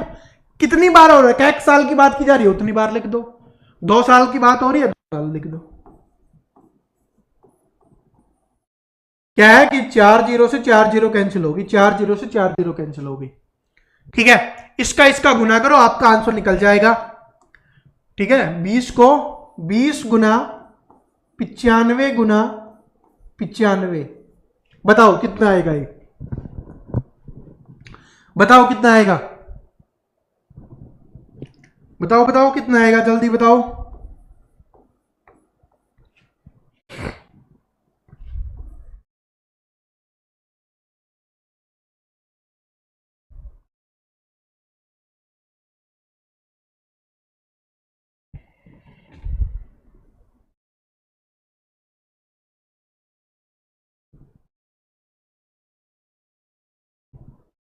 नहीं आया, आ गया वैसे तो आपका भी आ गया होगा भाई। इसका स्क्वायर जिसको याद है या इसका स्क्वायर जिसको निकालना आता है, वो फिर उसको इससे गुना कर दो, आसानी से बन जाएगा। या 2 से गुना करके एक जीरो लगा देना, आसानी से बन जाएगा। इसके स्क्वायर लगना नहीं पता भाई, जिस भी संख्या की, ये तो आपको पता है ना कि जिस भी संख्या के बाद में 5 होता है उसका स्क्वायर निकालना बहुत ही आसान है। जैसे ये 95 था, इसका स्क्वायर क्या है भाई, ये जो 5 है इसका स्क्वायर लिख दो, 5 पंजे 25, और इससे अगले वाले अंक से इसको गुना कर दो, ये डील डन। समझ में आ गया, बस इसलिए लिखा, 16 आ गया, आंसर निकल गया। इसको 2 तरीके से पूछता है, मैं आपको समझा देता हूं। कभी ये पूछेगा कि इसमें से कम हुआ जा रहा है, वर्तमान मूल्य दे देगा, और क्या दे देगा कि वर्तमान मूल्य अभी कितना है ये दे देगा, और 2 साल बाद कितना होगा वो हमसे पूछा गया, वो इतना हो जाएगा। कभी कभी क्या देगा कि ये वाला आपको दे देगा और ये वाला निकालना होगा, तो सेम एज इट इज रहेगा, इसकी जगह पे x लिख लेंगे, बराबर में लिख देंगे, ठीक है। बस देखो क्या है, एक मोटरसाइकिल के मूल्य में प्रतिवर्ष 10% का ह्रास होता है। 3 वर्ष बाद मोटरसाइकिल का मूल्य इतना हो जाता है, तो वर्तमान बताओ। अब वर्तमान पूछ लिया है, तो मान लेते हैं कि वर्तमान में कितना है भाई, x है, नहीं पता कितना है तो x मान लिया। 10% की कमी हो रही है तो 90/100 होगा। कितनी बार हो रहा है? 3 वर्षों तक हो रहा है तो 3 वर्षों तक लिख दो। ठीक है, 3 वर्षों तक हो रहा है तो 3 वर्षों तक लिख दो, क्या दिक्कत है? फिर मूल्य कितना हो जाता है? 364.50 हो जाता है। बस इसको काटो और आंसर निकल जाएगा। 3 जीरो से 3 जीरो कैंसिल होगी। इधर से क्या बचेगा अपना? ठीक है, इधर से क्या बचेगा? x इधर रख लेते हैं, बाकी सारा उधर ले जाते हैं। ठीक है, ये है, ये ऊपर चला जाएगा तो कितना है भाई? 100 है और एक 10 है, तो ये और बटे में कितना है? 9 गुना 9 गुना 9 है। ठीक है, काट लो और आपका आंसर निकल जाएगा। इसको काट लो भाई, आपका आंसर निकल जाएगा, बाकी कुछ नहीं है। काटोगे उसके बाद जो बचेगा वो आपका आंसर निकल जाएगा। देख लो किसमें है। ठीक है, बताओ कितना है, बताओ बताओ, करके देखो। चलो 9 से काट लेते हैं। 9 से काटेंगे तो क्या हो जाएगा? 9 चौके 36 जीरो, 9 पंजे 45 जीरो। फिर 9 से काटेंगे तो 9 चौके 36, 9 पंजे 45 जीरो। 9 से काटेंगे 50 पे, कितना आ गया? 50,000। 50 के आगे 3 जीरो और लगा दो तो कितना आ जाएगा? 50,000 आ जाएगा, जो ऑप्शन नंबर बी में दिया गया। समझ में आ गया? इस वाले में क्या था? इस वाले में ये दिया गया था, ये वाला पूछा था। इस वाले में क्या है भाई? ये हमसे पूछा गया था। ठीक है, और ये वाला दिया गया था। बस एज इट इज है, कुछ नहीं है। समझ में आ गया? बस वर्तमान एक बात याद रख लेना, सर जी कौन से के साथ लिखे हैं, अगर डाउट है तो जिससे पूछा हो। ठीक है, वर्तमान वाला होता है ना, उससे बात कर रहे हैं कि अभी क्या है, उसी से कमी होगी, उसी में बढ़ोतरी होगी। अभी का नहीं पता कि कितना है तो कोई दिक्कत नहीं है। यानी जितने में खरीदा गया था वो वस्तु, उसका रियल मूल्य होता है ना, वो हम यहां पर लिखते हैं, उसमें से कमी या उसमें से बढ़ोतरी होती है। ठीक है भाई, कोई भी है 100 रुपए की कोई चीज लेते हो तो उसी में से ज्यादा होगा या उसी से कम होगा, बस। अगला क्वेश्चन देखिए क्या है, और ये भी चुनाव वाला भी। भाई ये सारे के सारे है ना, मैं आपको बता देता हूं, सारे के सारे टाइप जो आगे आने वाले हैं वो आपके लिए इंपॉर्टेंट है। देखिए क्या है कि 2 उम्मीदवारों द्वारा लड़े गए चुनाव में एक उम्मीदवार को कुल मतों के 20% मत प्राप्त हुए। 2 उम्मीदवारों द्वारा लड़े गए चुनाव में एक उम्मीदवार को कुल मतों के 20% मत हैं वो प्राप्त हुए हैं, फिर भी वह 600 मतों से हार गया, तो चुनाव में पड़े कुल मतों की संख्या क्या होगी? बहुत ही आसान है, चुनाव वाले क्वेश्चन का सबसे आसान क्वेश्चन है। कितने मिले हैं? 20% मिले हैं।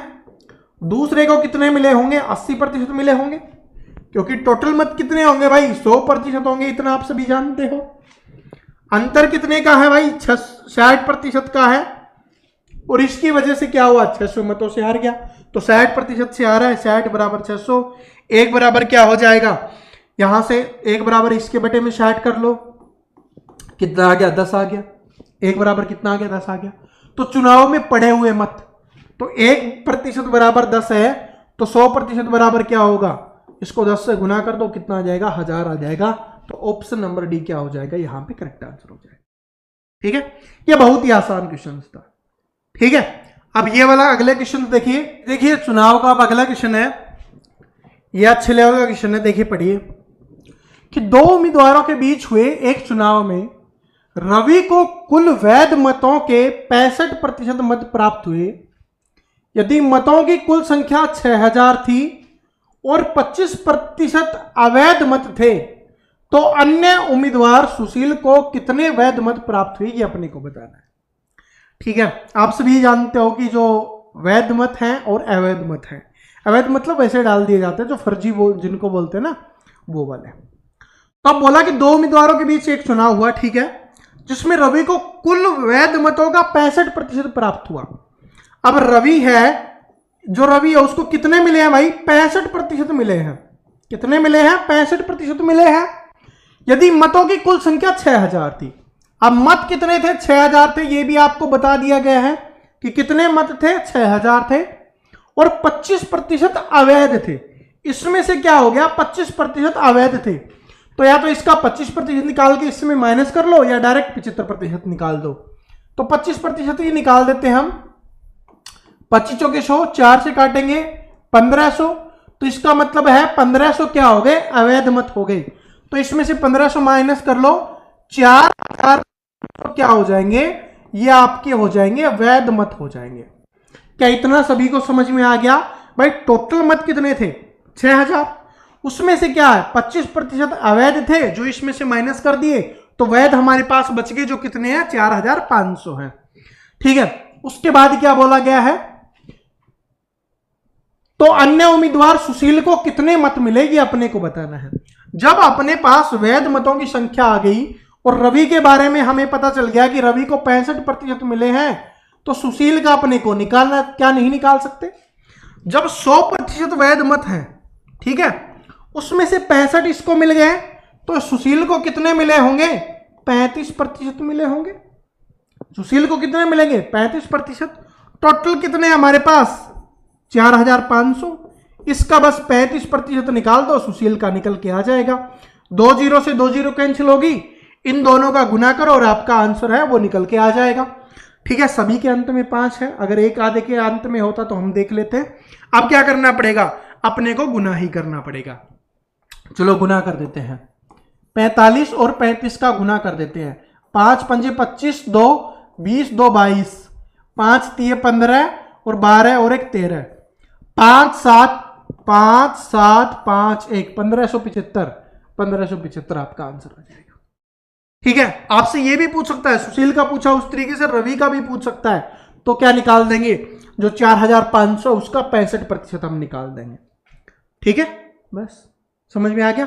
चाहे सुशील का पूछे चाहे रवि का पूछे, अगर हम क्वेश्चंस को सही तरीके से कर रहे हैं, अगर क्वेश्चंस को हम बेसिक से सोल्व कर रहे हैं, जो उसका बेसिक सॉल्यूशन है, तो फिर तो कुछ भी पूछे आप आंसर। ठीक है, अगला क्वेश्चन ये देखिए क्या है, ये अच्छा क्वेश्चन है भाई। देखिए अनुपात यहां पर दिख रहा होगा, और वो तो अभी मैं अनुपात का चैप्टर करवाऊंगा तब देखना कितने प्रतिशत से सोल्व होते हैं। ठीक है, औसत का करेंगे, देखना कितने औसत से प्रतिशत से सोल्व होते हैं। प्रॉफिट एंड लॉस का करेंगे, उसमें देखना कितना प्रतिशत से सोल्व होते हैं। तो प्रतिशत वाला चैप्टर पूरा जरूर देखना, और ये सारी चीजें काम आएंगी, जितनी की जितनी है ना, ये सारी की सारी काम आने वाली, इस बात को याद रख लेना। देखो क्या है कि यदि x का 10% y के 15% से 3 गुना हो, तो x और y का अनुपात ज्ञात कीजिए। जो बोला है वो लिख देते हैं। x का 10%, x का मतलब होता है गुना, गुना 10%, तो 10/100, प्रतिशत हटा दिया हमने, ये बराबर है किसके, y के 15 गुने, लेकिन क्या है का 3 गुना हो। ध्यान से सुनो कि यदि x का 10% y के 15% का 3 गुना हो, ये 3 गुना है, ये इससे क्या 3 गुना है। इसका मतलब अगर हम इसको 3 से गुना कर दे तो ये दोनों क्या हो जाएंगे, बराबर हो जाएंगे, दोनों के अंदर बैलेंस बैठ जाएगा, क्योंकि बराबर का मतलब ही होता है इक्वल। ये 3 गुना है, क्या है, सॉरी ये 3 गुना है किसका, इसका, तो इसको भी 3 गुना करना पड़ेगा, तो 3 से गुना कर दिया। देखिए x का 10% y की 15% का तिगुना हो, तिगुना का मतलब होता 3 गुना, ये वाला है, तो उसको बराबर करने के लिए 3 से गुना कर दिया। समझ में आ गया, बस। अब अगर x y का अनुपात निकालना है, निकाल दो, कोई दिक्कत नहीं है। जो कट रहा है काट दीजिए, 5 3 15 और 5 से काटेंगे तो 20 पे, और कुछ कट रहा है, नहीं कट रहा, कोई दिक्कत नहीं है। इधर से कितना आ गया x, और इधर से y को इसके नीचे ले आएंगे, ऊपर कितना बच रहा है, 3 3 9, 9/20 बच रहा है अपना, तो 9/20 है, उसको रहने देते हैं, ये ऊपर जाएगा तो 10 ऊपर चला जाएगा, 0 से 0 कैंसिल हो गई, तो कितना आ गया x/y बराबर 9/2, तो इसको अनुपात में लिखेंगे तो 9:2, 9:2, बस। ठीक है, ओके, डील डन। अगले क्वेश्चंस पे चलते हैं, और देखिए ये क्वेश्चंस बहुत ही शानदार है, और ये भी भाई आपके एसएससी जीडी का फेवरेट क्वेश्चन है, फेवरेट टाइप का क्वेश्चन है, इस बात को नोट कर लेना, ये फेवरेट टाइप रही है एसएससी जीडी की। देखिए क्या है कि राजू है वो अपनी आय का 10% और 20% क्रमशः परिवहन और भोजन पर खर्च करता है। तो क्या हो गया, हम यहां पर लिख लेते हैं भाई कि वह परिवहन पर खर्च करता है, परिवहन पर कितना करता है, 10% करता है, और भोजन पर कितना करता है, भोजन पर वो 20% खर्च करता है। क्या इतना सभी को समझ में आ गया? जैसे बोला वही लिखा है, इसमें समझने वाला क्या था? खर्च करता है वह शेष आय का 30% कपड़ों पर करता है।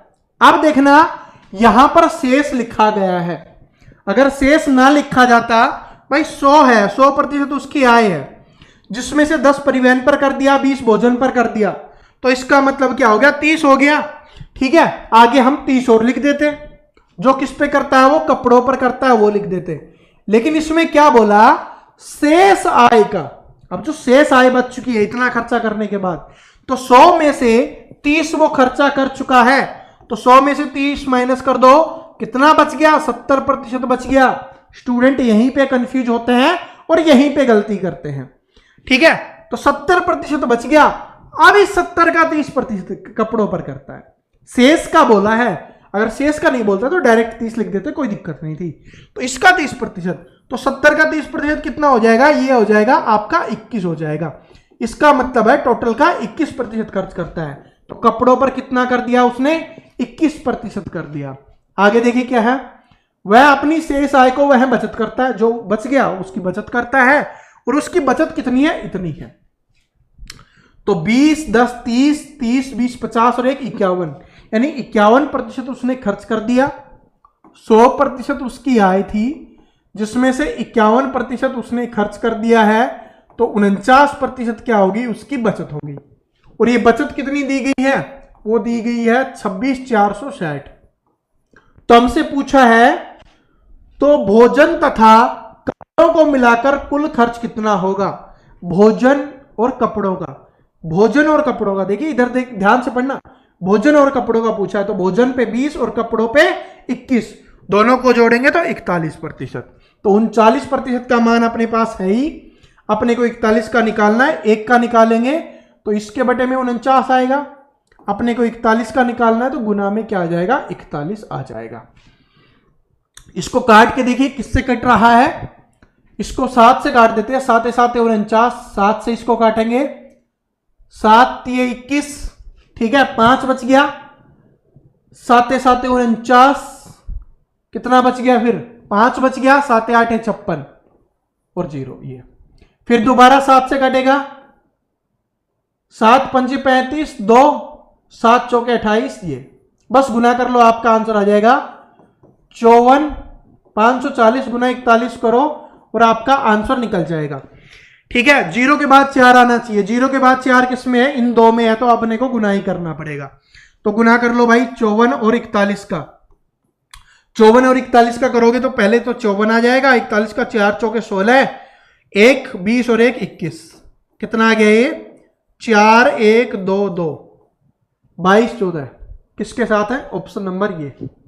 ठीक है, तो ये आपका आंसर हो जाएगा। इस तरीके से आपको करना है। ठीक है, मेन इंपॉर्टेंट, बाकी तो बेसिक है, बाकी तो मैंने आपको काफी बार करवाया हुआ है, लेकिन ये बात ध्यान रखना, ये इंपॉर्टेंट है कि शेष बोले या कंटिन्यू बोले, जो आए है उसी का बोल दे तो कोई दिक्कत नहीं है, फिर तो हम यहां पर 30 लिख देते। ये इंपॉर्टेंट है, जहां पर स्टूडेंट गलती करते हैं। बाकी तो मैंने आपको इतना कैलकुलेशन सिखा दिया कि आप लैंग्वेज को पढ़ के आप सोल्व कर सकते हो, इतने तो आप समझदार बन चुके हो। अगला क्वेश्चन देखो, ये है अच्छा क्वेश्चन। ये कभी कभार आता है, ये कभी कभार आता है, लेकिन आपके पेपर में आ सकता है। देखो कि किसी गांव में 12% बकरियां बाढ़ में बह गई। क्या है कि 12% बकरियां हैं वो बाढ़ में बह गई, और शेष बकरियों में से, देखिए क्या है, शेष बकरियों में से 5% बकरियां हैं वो किसी बीमारी में मर गई। यदि गांव में इतनी बकरियां हैं वो शेष बची गई हो, तो बाढ़ से पहले गांव में कितनी बकरियां थी अपने को बताना है। तो भाई हम मान लेते हैं कि बाढ़ में 100% बकरियां थी, सॉरी गांव में है वो 100% बकरियां थी, जिसमें से 12% क्या होगी? बाढ़ में बह गई, तो इसका मतलब है 88% बकरियां बची उसके पास गांव में। फिर शेष बकरियों में से 5% है वो बीमारी से मर गई। तो जो 88 है इसका 5% आप निकालोगे तो कितना हो जाएगा भाई? 1/20 आएगा। ठीक है, इसको काटो 2 से, 4 से काट दो, 4 5 20, 4 से काटोगे तो ये कितने पे जाएगा? 22 पे। उसके बाद जा रहा है? नहीं जा रहा, तो 22/5 होगा, भाग दो, 5 चौके 20 और 5 चौके 20। ठीक है, 5 चौके 20, 2 बच गया और 5 चौके 20, यानी 4.4% है वो बह गई है, किसमें, सॉरी, जो बीमारी की वजह से मर गई है। तो इसमें से कितनी बच गई? 83.6 बच गई। 83.6% क्या है? बकरियां बच गई है। और अभी बोला है कि उन बकरियों की संख्या कितनी है? 8360 है। तो इसका मतलब है कि 83.6% का मान कितना दिया गया है? 8360 दिया गया है। 1% का मान हो जाएगा 83.6। मान किसका निकालना है? तो बाढ़ से पहले कितनी थी? 100%। तो 100% का मान निकालना है। एक दशमलव हटाएंगे तो 10 से गुना और कर देंगे। ठीक है, यहां से ये दशमलव हट चुका है। आप क्या करो, काटो, तो इसको काटोगे तो कितने पे? 10 पे। तो कितना आ जाएगा भाई? 100 तो है, 1 0 ये और 1 0 ये, तो कितना आ जाएगा? 10,000 बकरी आ जाएंगी। तो ऑप्शन नंबर बी क्या हो जाएगा आपका? यहाँ पे करेक्ट आंसर हो जाएगा। तो इस तरीके से करना है। ठीक है, इससे कंफ्यूज नहीं होना कि दशमलव में आ गया। भाई प्रतिशत है, बकरियां दशमलव में नहीं आ सकती, प्रतिशत दशमलव में आ सकता है। तो ये है। ठीक है, कुछ स्टूडेंट इसलिए कंफ्यूज हो जाते हैं कि सर जी बकरियां थोड़ी ना दशमलव में आएंगी, बकरियां नहीं आ रही, क्या आ रहा है? प्रतिशत आ रहा है। ठीक है, बाकी तो सिंपल था। और देखिए लास्ट वाली कैलकुलेशन बहुत आसान दी गई आपके लिए, ये है, इसका 10 गुना ही दिया हुआ था। ठीक है भाई, दशमलव हटाने के बाद 10 गुना ही था, वैसे तो 100 गुना हो गया क्योंकि एक दशमलव वाला भी था। अगला क्वेश्चन देखो, ये है, ये वाला भी बहुत अच्छा क्वेश्चन है, बहुत ही इंपॉर्टेंट है आप सभी के लिए, बहुत ही इंपॉर्टेंट क्वेश्चन है। देखिए क्या है कि 400 कर्मचारियों वाली एक फैक्ट्री में पुरुष कर्मचारियों की संख्या का महिला कर्मचारियों से अनुपात 5:3 है। अनुपात वाला आ रहा है, मैं इनको अनुपात और समानुपात में बहुत अच्छे से करवाऊंगा। 400 कर्मचारी हैं, 400 है टोटल, उसमें से अनुपात कितना है? ठीक है, महिला कर्मचारियों से अनुपात पुरुषों का, तो मेल और फीमेल का अनुपात कितना दिया गया है? 5:3 दिया गया है। टोटल कितना हो गया? 8 8 बराबर 400 है, तो 1 बराबर 50 हो गया। इसका मतलब 250 तो क्या है? मेल है, और 150 क्या है? फीमेल है। ठीक है, ये 400 बन गया।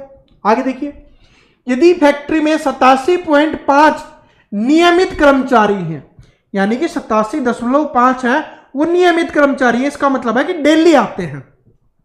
टोटल 400 है, उसमें से 87.5 क्या है? नियमित है। दशमलव हटाएंगे तो 0 भी आ जाएगी।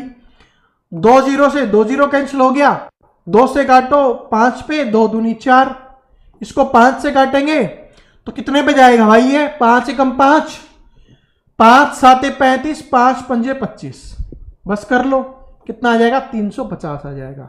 इसका मतलब है कि 350 कर्मचारी हैं वो डेली आते हैं। टोटल कितने हैं? 400 हैं, जिसमें से 350 क्या है? डेली आते हैं। आगे पढ़ो, यदि 92% पुरुष कर्मचारी नियमित कर्मचारी हैं, 92% पुरुष है वो नियमित है, टोटल कितने हैं पुरुष अपने पास? 250। ये हमने पहले ही निकाल लिया तो अब निकालने की जरूरत नहीं पड़ी, वरना निकालना पड़ता। इसका क्या है? 92% है वो नियमित आते हैं।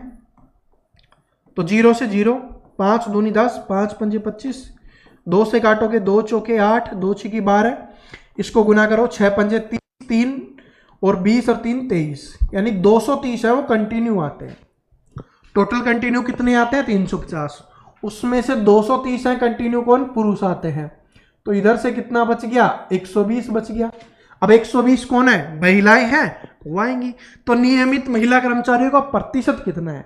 क्योंकि प्रतिशत का क्वेश्चन है तो ये प्रतिशत ही पूछेगा।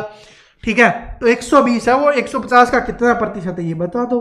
120 है वो 150 का, क्योंकि 120 महिलाएं हैं वो आती हैं कितने में से? टोटल 150 में से। 50 दिए, 50 दूनी 3 चौके 40 दूनी 80% महिलाएं हैं वो कंटिन्यू आती हैं। समझ में आ गया? फिर से रिपीट करवा रहा हूं, कोई भी डाउट है तो देख लो कि भाई 400 कर्मचारी इतना बोला गया और उनका अनुपात 5:3 है। तो 8 बराबर 400, 1 बराबर 50, 250 आदमी हो गए और 150 औरतें हो गई। उसके बाद बोला कि टोटल कर्मचारियों का 87.5 है ना वो कंटिन्यू आते हैं। इसका मतलब क्या हो गया कि 350 है वो कंटिन्यू आते हैं। फिर बोला गया कि 92% पुरुष हैं वो कंटिन्यू आ रहे हैं, नियमित आ रहे हैं। तो टोटल कितने हैं, 250 है, उसका 92% आ रहे हैं, इसका मतलब 230 पुरुष है वो कंटिन्यू नियमित रूप से आ रहे हैं। टोटल 350 आते हैं, जिसमें से 230 क्या हो गए, पुरुष हो गए, तो 120 क्या बच गई, महिलाएं बच गई जो नियमित आती हैं। अब अपने को यही बताना था कि जो महिला कर्मचारी हैं जो नियमित आती हैं उनका प्रतिशत बताओ। 120 नियमित आती हैं, टोटल कितनी है 150, तो कितना हो गया 80% हो गया। इस तरीके से अपना आंसर निकल। तो दोस्तों आज की क्लास हमारी यहीं पे समाप्त होती है। आशा करता हूं प्रतिशत की आपको सारी की सारी टाइप है वो समझ में आई होगी। अगर कोई भी प्रॉब्लम रह जाती है, कोई भी डाउट रह जाता है तो आप कमेंट कर सकते हो। ये वीडियो पसंद आया लाइक करना, अपने सभी दोस्तों साथियों के साथ शेयर कर देना। जो भी एसएससी जीडी की तैयारी कर रहे हैं उनको बता दो कि 20 दिन 20 क्लास हमारी चल रही है, जिसमें आप पार्टिसिपेट कर सकते हो। क्लास लेकर मैथ को बहुत आसानी से सीख सकते हो, ठीक है। और जो भी स्टूडेंट चैनल पे नया है, चैनल को सब्सक्राइब करके बेल आइकन को जरूर प्रेस कर लेना, क्योंकि बेल आइकन को जरूर प्रेस कर लोगे तो सारी क्लासेस की नोटिफिकेशन आपके सामने आ रही होगी। मैं क्लासेस का टाइम टेबल बता देता हूं। सुबह 7 बजे आपकी क्या आती है, रीजनिंग की क्लास आती है सुबह 7 बजे। उसके बाद है 11 बजे है वो आपकी मैथ की क्लास आती है, ठीक है। और शाम के 7 बजे है वो आपकी हिंदी की क्लास आती है। और कभी कभी हम मैथ का प्रैक्टिस सेट भी मैं आपको वहां पर करवा रहा हूं, तो ये भी है।